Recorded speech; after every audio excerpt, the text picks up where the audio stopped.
그리고 학원에서는 또 공포 마케팅을 해요. 중학교 때 영어는 1등급을 받을 정도로 끝내놓고 가야 된다 라던가, 요즘은 1등급을 아이들이 무조건 깔고 고등학교에 입학해요, 그런 말을 하거든요, 마케팅할 때. 근데 그게 진짜 그럴까요?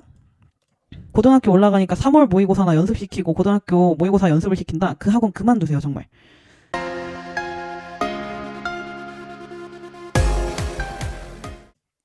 안녕하세요. 저는 브라운에지 원격학원의 원장 강수지입니다.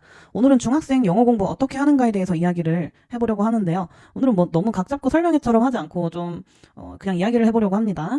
아시는 분들은 아시겠지만 제가 수학 강사죠. 근데 왜 영어에 대한 이야기를 하는지 황당하실 수도 있을 것 같아요. 수학은 중학교 때 아무리 하고 가도 어렵거든요. 중학교 때 애초에 뭔가를 다 끝내고 갈 수 있는 양이 아니에요.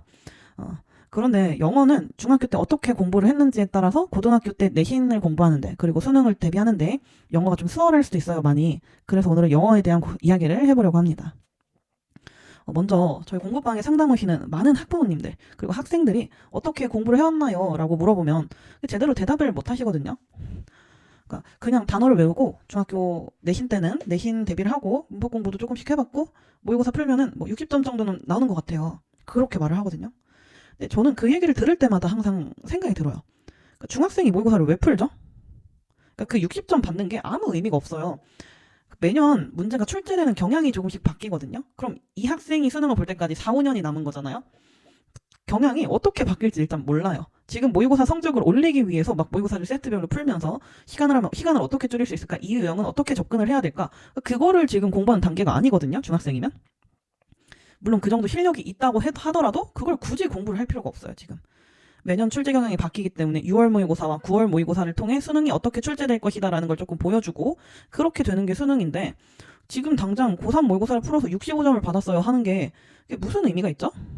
제가 솔직히 말씀을 드리면 고등학교 영어 모의고사는 특별히 공부를 안 해도 60점은 나오도록 설계가 되어 있어요, 문제가. 60점이면 딱 4등급이거든요. 제가 이제 왜 어떻게 해서 나온다는 건지 조금 문제를 보면서, 문제지를 같이 보면서 말씀을 드려볼게요. 자, 이게 올해 9월 모의고사 영어 시험지예요. 보시면 아시겠지만 영어가 총 45문항으로 되어 있는데요. 배점은 이렇게 아무것도 안 써 있으면 2점이고요.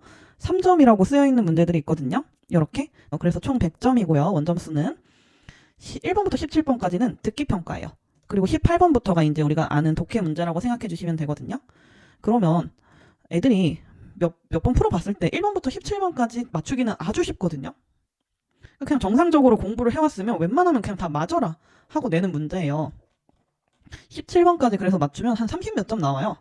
그 다음에 바로 18번에 있는 다음 글의 목적으로 적절한 것은 하고 보시면 아시겠지만 이게 조금 문제가 가볍죠.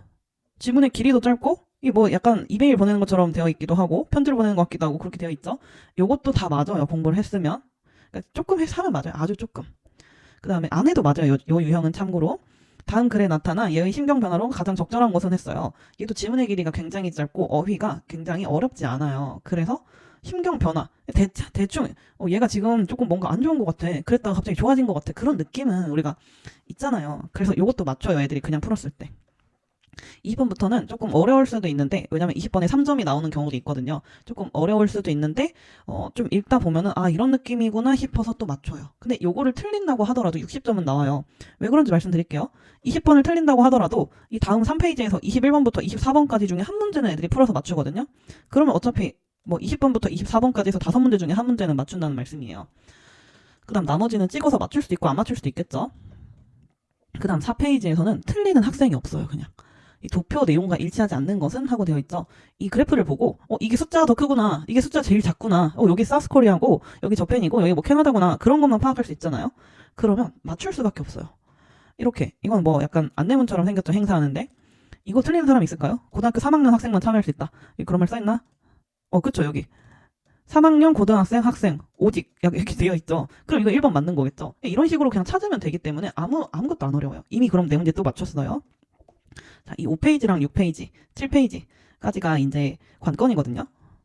나머지는 다 맞추는 거고, 여기를 얼만큼 맞추느냐가 이제 정말 1등급, 2등급, 3등급이 되느냐 마느냐를 결정한다고 생각하시면 돼요.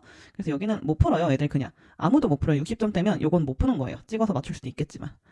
그러면 마지막 8페이지 보면 41번부터 42번까지 있는 독해가 하나 있고요. 43번부터 45번까지 있는 이런 장문 독해라고 해요. 좀 단락이 길죠, 많이 얘는. 이 유형은 근데 좀 그렇게 알아주시면 될 것 같아요. 영어 동화책 같아요. 스토리가 있거든요. 앞에는 그냥 막 되게 어려운 내용도 있고 정말 전문 지식이 필요한 내용도 있고 조금 그런데 43번부터 45번까지는 영어 동화처럼 되어 있기 때문에 이것도 웬만하면 다 맞을 수 있어요. 조금만 공부를 하면. 그러면 어머님 50점이 그냥 나오는 거예요. 4문제, 5문제만 맞춰도 앞에 안 푼 그 많은 문제 중에 60점이 나오는 거예요. 그래서 그 아이들이 저 모의고사 영어학원에서 풀어봤는데 65점 나왔어요 하면은 그 아무 의미 없어요. 그러니까 중학생 아이가 고3 문제 풀어서 60점 맞은 게 자랑이 아니고요. 그 방향성이 완전히 잘못된 거예요, 그거는. 그러니까 풀게 하지 마세요. 만약에 그렇게 수업을 하는 학원이면 그냥 그만두셔도 괜찮아요. 그 시간에 그냥 아이 혼자 단어 외우게 하고, 문법을 그냥 인강 같은 거 요즘 너무 잘 되어 있잖아요. 인강을 그냥 듣게 해서 문법을 한번 정리하도록 하고, 구문 공부를 하도록 하시는 게 훨씬 좋습니다. 그런데 저희 학부모님들이 굉장히 아이가 어릴 때 영어에 신경을 많이 쓰시거든요. 그러니까 수학보다 더 많이 신경을 쓰세요. 그러니까 영어 유치원부터 영어 수업 많이 한다는 사립초등학교, 사립중학교 보내려고 노력하시죠. 근데 아셔야 돼요. 그런 학교를 보내는 게 수능을 위한 영어, 고등학교 내신을 잘 받기 위한 영어 공부를 하는 거는 아니에요. 그리고 학원에서는 또 공포 마케팅을 해요. 중학교 때 영어는 1등급을 받을 정도로 끝내놓고 가야 된다. 라던가. 요즘은 1등급을 아이들이 무조건 깔고 고등학교에 입학해요. 그런 말을 하거든요. 마케팅 할 때. 근데 그게 진짜 그럴까요? 진짜 그런지 저는 성격이 제가 찾아본 거 아니면 잘 안 믿거든요. 그런 마케팅을. 그래서 그냥 찾아봤어요. 여기는 교육과정평가원 그리고 대학 수학능력시험 홈페이지고요. 여기 보시면 보도자료라는 게 있어요. 보도자료에 이제 그 모의고사나 수능에 접수를 한 학생들은 몇 명이 되는지, 몇 명의 학생들이 선택을 했는지 그런 거에 대한 통계 자료가 나오거든요. 그리고 수능이 끝나서 성적이 나오면 그 성적의 분석에 대한 보도자료를 또 발표를 해요. 그래서 그것들을 조금 한번 같이 볼게요. 한번 보겠습니다. 자, 2023 대학 수학 능력시험 성적 분석 결과 보도자료라고 되어 있죠. 참고로 올해면 2025학년도 수학 능력시험이거든요. 그러니까 이거는 작년도 아니고 재작년 성적 분석 결과라고 알아주시면 되겠습니다. 그리고 재학 졸업 요거를 조금 보려고 합니다. 자, 여기 보면 영어가 나와 있죠. 영어만 보시면 돼요. 지금 저희 영어 얘기하고 있으니까. 재학생, 졸업생별로 1등급을 받은 학생이 몇 %인지 나와 있어요. 그러니까 전체 영어가 절대평가다 보니까 90점을 넘기면 1등급이거든요. 1등급을 넘은 학생이 전체 수험생의 7.8%였대요. 근데 이 7.8% 중에 비율이 이렇다는 게 아니라 재학생들 중에 그러니까 모든 재학생을 100명이라고 봤을 때 6명 정도가 1등급을 받았대요. 그 다음 모든 졸업생들을 100명으로 봤을 때 12명에서 13명 정도가 1등급을 받았대요. 그러니까 재수생이라고 생각해 주시면 되죠. 재수생, 연수생. 이것만 봐도 아시겠지만 검정고시가 훨씬 많죠. 재학생들보다 1등급 비율이. 그 전체 합치면은 뭐 대략적으로 25%라고 잡으면 그 중에 재학생들이 1등급인 비율이 20%밖에 안 되는 거거든요. 그러니까 이 전체 중에 5명 아무리 좋게 쳐줘도 4명 중에 1명만 재학생이면서 1등급이다라고 알아주시면 돼요. 많이 잡아도 2명이죠. 전체 100명의 학생 중에 내가 고3인데 영어 1등급을 받은 학생이 영어 전체 1등급인 학생이 7.8%인데도 2%밖에 없대요. 작년에는 어땠을까요? 이건 재작년 자료니까. 대략적으로 아무튼 4분의 1 정도 1등급을 받은 학생 중에 4분의 1 정도가 고3 학생이라고 생각하시면 됩니다. 그러면 작년 걸 한번 볼게요. 자, 요거는 성적 분석 보도자료는 아니고 채점 결과예요. 그냥 2024학년도라고 돼 있죠. 작년 거예요. 한번 같이 보겠습니다. 내리면 영어가 나올 거거든요. 영역 과목별 등급이 몇 %를 받았는지 몇 명인지 도수분포표가 나오네요. 영어 영역 보시면 90점 이상 받은 학생이 4.71%래요. 참고로 이 작년에 7점 몇 %였거든요. 그러니까 제가 계속 말씀드리지만 영어 시험이 매년 어려워지고 있어요. 그러니까 영어를 잘하는 학생들이 어떻게 보면 그만큼 많아지고 있기 때문에 시험은 점점 어려워질 수밖에 없거든요. 그래서 보면은 2등급, 3등급 비율이 엄청 많죠. 제가 말씀드렸지만 여기는 공부를 안 한 거예요. 5등급 이하의 학생들은. 공부를 안 하는 학생도 근데 뭐 한 전체의 30%가 조금 넘죠. 그럼 나머지 70%는 공부를 했다는 건데 그 중에서도 1등급 비율이 단 4.71%다. 근데 아까 저희 확인해봤죠. 검정고시를 본 학생들 중에 1등급 학생이 더 많고 재학생들보다 N수생 학생들이 월등히 많다는 거 1등급 중에. 그럼 이 중에 실제 재학생들 중에 1등급을 받은 학생은 1명. 100명 중에 한 명 내지 2명만 지금 영어 1등급을 받고 있다는 거예요. 이게 그러면 중학생을 대상으로 하는 학원에서 영어를 잘 가르치고 고등학생 때 이 학생들이 공부를 안 해서 1등급을 못 받은 걸까요? 저는 그렇게 생각하진 않거든요. 중학교 때 해놔야 되는 공부가 있어요. 고등학교 영어에 적응하기 위해서. 그것들을 안 하고 있다고 알아주셔야 돼요. 자, 그러면 저희가 이제 실질적으로 확인을 하셨죠. 참고로 작년 9월 모의고사 같은 경우는 1등급의 비율이 2%밖에 없었어요. 여기 되게 무서운 거거든요. 그러니까 대부분의 일반고에서는 교과 전형으로 대학을 준비해요. 그럼 최저 학력, 최저 등급 제도라는 게 있다 그랬죠. 가장 만만한 게 영어예요. 최저 등급을 맞추는데 국어랑 수학은 어마어마하게 어렵거든요. 영어에 비해. 그래서 영어로 많이 준비를 하는데 영어가 그 해 너무 어렵게 나왔어요. 나는 1등급을 받아야 되는데 2등급, 3등급까지 떨어졌어요. 그러면 아이가 내신이 1등급이어도 최저 등급을 못 맞추면 대학을 못 가는 거예요. 제가 재수학원에서 이제 근무를 하다 보면 정말 공부를 잘하고 내신이 좋았는데 최저를 못 맞춰서 재수한 학생도 굉장히 많습니다. 그래서 영어 공부가 중요하다고 계속 말씀을 드리는 거예요. 그럼 중학생 아이 입장에서 영어를 어떻게 공부를 해야 되는지 함께 알아보도록 하겠습니다. 자, 중학교 때 해놔야 되는 게 일단 문법 정리를 꼭 하셔야 돼요. 기본적인 문법 용어를 알아야 구문을 하든 하겠죠. 그리고 또 문법을 또 알아야 문장을 정확하게 읽는데 도움이 됩니다. 그리고 또 말씀드리자면 고등학교 내신에서 변별력 있게 나오는 게 서술형이거든요. 근데 이 서술형을 잘 보려면 문법을 알아야 해요. 어법에 올바르게 작성하세요. 그런 문제가 많이 나오거든요. 특히 뭐 상위권 고등학교로 갈수록 더 심해요. 문법에 대해서 나오는 게. 그래서 문법 정리를 꼭 하셔야 됩니다. 당연히 어휘량 늘려야겠죠.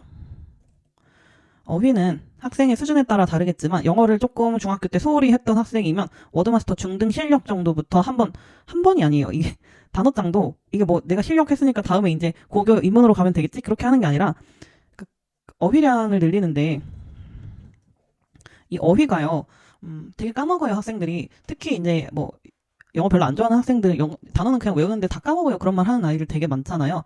반복해 주셔야 돼요. 반복해 주셔야 돼요. 단어장 하나를 정해서 4번 정도는 반복을 해주셔야 돼요. 아무리 못해도 워드마스터 중등 실력 같은 경우는 아이들이 이미 중학교 3학년이면 꽤 적응을 하고 있을 거기 때문에 그런 거는 3번 정도만 보더라도 저는 최소 4-5번은 봐야 된다고 생각합니다. 그래서 반복을 해주시는데 수능 2000 정도만 다 외워도 수능을 보는데 무리가 없습니다. 워드마스터 수능 2000. 워드마스터 수능 2000을 볼 때 어떻게 공부를 하느냐. 표제어를 당연히 외우겠죠. 그 다음에 그 표제어 말고 다른 뜻까지 다 외워야 해요. 황당하죠? 우리 학원에서는 표제어만 적으면 맞았다고 해주는데 그러면 근데 안 돼요. 그래서 어휘를 그냥 외우는 게 의미가 없는 거예요. 하루에 데이 1개만 확실하게 외워도 되거든요. 저는 수학이랑 과학이나 그런 거나 좋아했지 영어를 굉장히 안 좋아했어서 엄청 어려웠어요. 단어를 데이 하나를 막 외우는데 1시간 반 그렇게 걸렸어요. 그래서 전 단어밖에 안 외웠어요. 단어랑 딱 구문 공부만 했었어요. 그래도 영어 수능에서 2등급이 나와요. 막판에 한 달 정도 모의고사 연습을 하면은 구문이랑 어휘만 완벽하게 정말 확실하게 되어 있어도 2등급이 나와요. 그래서 표제어 말고 다른 뜻까지 외워야 돼요. 왜냐면 수능에서 표제어로만 나오지는 않습니다. 그래서 예문을 보고 이해를 하려고 많이 노력했고요. 나름 예문을 보고 이해를 하고 또 읽을 줄 알아야 돼요. 그렇게 어휘를 확실하게 하고 입학을 해야 돼요. 문법 정리하고 어휘는 계속 외우고 그 다음에 이것까지 끝냈다. 그러니까 어휘는 그냥 계속 가는 거고요. 문법 정리했으면 구문 공부를 하셔야 돼요. 구문 공부하는데 당연히 천일문, 파란색, 인문인가? 베이직이라고 있거든요. 인문부터 에센셜, 핵심 이 정도까지 보잖아요. 정말 확실하게 여러 번 보셔야 돼요. 여기서 이제 이 문제집에서 정말 내가 모든 문장을 해석할 수 있다 싶을 정도로 공부하는 게 좋아요. 그 정도로 확실하게 공부를 해야 돼요. 문제집 한 권을 볼 때. 이렇게 하면은 고3 모의고사도 어휘를 수능 2000을 몇 번 외우고 천일문 인문이랑 핵심을 본다? 그러면 고3 모의고사도 70점 후반이 나와요. 아닌 것 같죠? 모든 아이들 성적이 이렇게 올랐어요. 이 정도 보면은 10점 후반. 이 핵심까지 봤을 때 90점이 넘는 아이들도 있어요. 센스가 좋은 학생들. 어휘량이 좀 많이 있던 학생들, 공부 방법이 잘못됐던 학생들은 구문 단위로 정확하게 읽는 연습만 해줘도 90점이 나와요. 이렇게 공부를 해주셔야 돼요. 근데 지금 다니고 있는 학원에서 고등학교 올라가니까 3월 모의고사나 연습시키고 고등학교 모의고사 연습을 시킨다? 그 학원 그만두세요, 정말. 고등학교 3학년 되면 느끼실 거예요. 이게 그렇게 해서 오를 만한 성적이 아니었다는 걸. 그때 돼서 영어 하려고 그러면 멘붕 오거든요. 수학도 할 게 너무 많아. 탐구도 해야 돼. 국어도 엄청 어려워. 그럼 영어 공부할 시간이 상대적으로 없어요. 그래서 소홀하게 돼요. 그래서 입학하기 전에 해주시면 좋아요. 되게 간단하죠? 그냥 문법 정리, 중학교 정도 수준의 문법 정리 한번 하고, 어휘를 계속 외우고, 표제어 말고 다른 뜻까지 다 외우고, 그 다음 거기에 이제 뭐 유의어, 반의어 있거든요. 여력이 된다면 학생이 유의어, 반의어까지도 외워주면 아주 좋겠죠. 그 다음에 구문 공부를 확실하게 해라. 요것만 하면 돼요, 영어는. 지금 입학까지 3, 4개월 남았죠. 3개월 좀 더 남았죠. 3개월 동안 요것만 해보세요. 그러면 고등학교 때 영어 공부가 완전히 달라질 거예요. 자, 그래서 이 막간 홍보를 조금 하자면, 저희 영어 선생님께서 구문 특강을 이번에 여셔요. 구문 100이라는 교재인데요. 보시면 중학교 수준이라고 생각해 주시면 돼요. 중학교 수준에서 고1에서 좀 난이도가 중 정도까지, 그때까지 쓰이는 모든 구문을 100개로 딱 정리를 해놨고요. 이 구문에 대해서 해석하는 거를 연습을 하는 방학 특강이 있어요. 그래서 관심을 또 같이 가져주시면 감사하겠습니다. 중학교 때 무조건 끝내야 되는 거, 그리고 고등학교 올라가서도 필수적으로 계속 나오는 것들 중에 아이들이 많이 공부를 안 했던 거, 그런 것들이 될 거예요. 그래서 관심을 가져주시면 감사하겠습니다. 자, 그래서 오늘 저희 함께 중학교 영어 공부 어떻게 해야 되는지에 대해서 이야기를 해보았습니다. 이게 생각보다 아이들이 고등학교 가서 중학교 때랑 다르게 공부를 해야 된다는 걸 모르거든요. 그리고 되게 특별한 공부법이 있다라고 생각을 해요. 근데 저는 그렇게 생각해요. 저뿐만 아니라 수능을 가르치는 모든 강사분들이 똑같이 생각하실 텐데, 뭔가 특별한 방법이 있다라고 생각하시면 안 돼요. 뭔가 성적을 올리기 위한 특별한 문제풀이법, 문제 접근법, 그런 게 있다고 생각하시면 안 되고, 정말 그냥 우직하게 정도를 따라가셔야 돼요. 올바른 길을 따라서 본인이 끝까지 공부를 그래야 결국 좋은 성적이 나오거든요.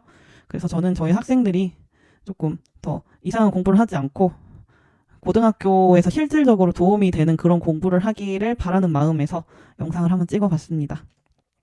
혹시 그 구문 특강에 관심 있는 학부모님들은 온라인으로도 진행될 예정이거든요. 아시겠지만 저희가 원격 학원을 오픈을 했어요. 그래서 온라인에서도 오프라인이랑 똑같이 강의가 진행되고, 또 과제를 했는지 단어를 외웠는지도 직접 관리를 하거든요. 학생들 한 명 한 명. 단순하게 인강 형식의 이제 수업은 아닙니다. 그래서 관심 가져주시면 감사하겠습니다.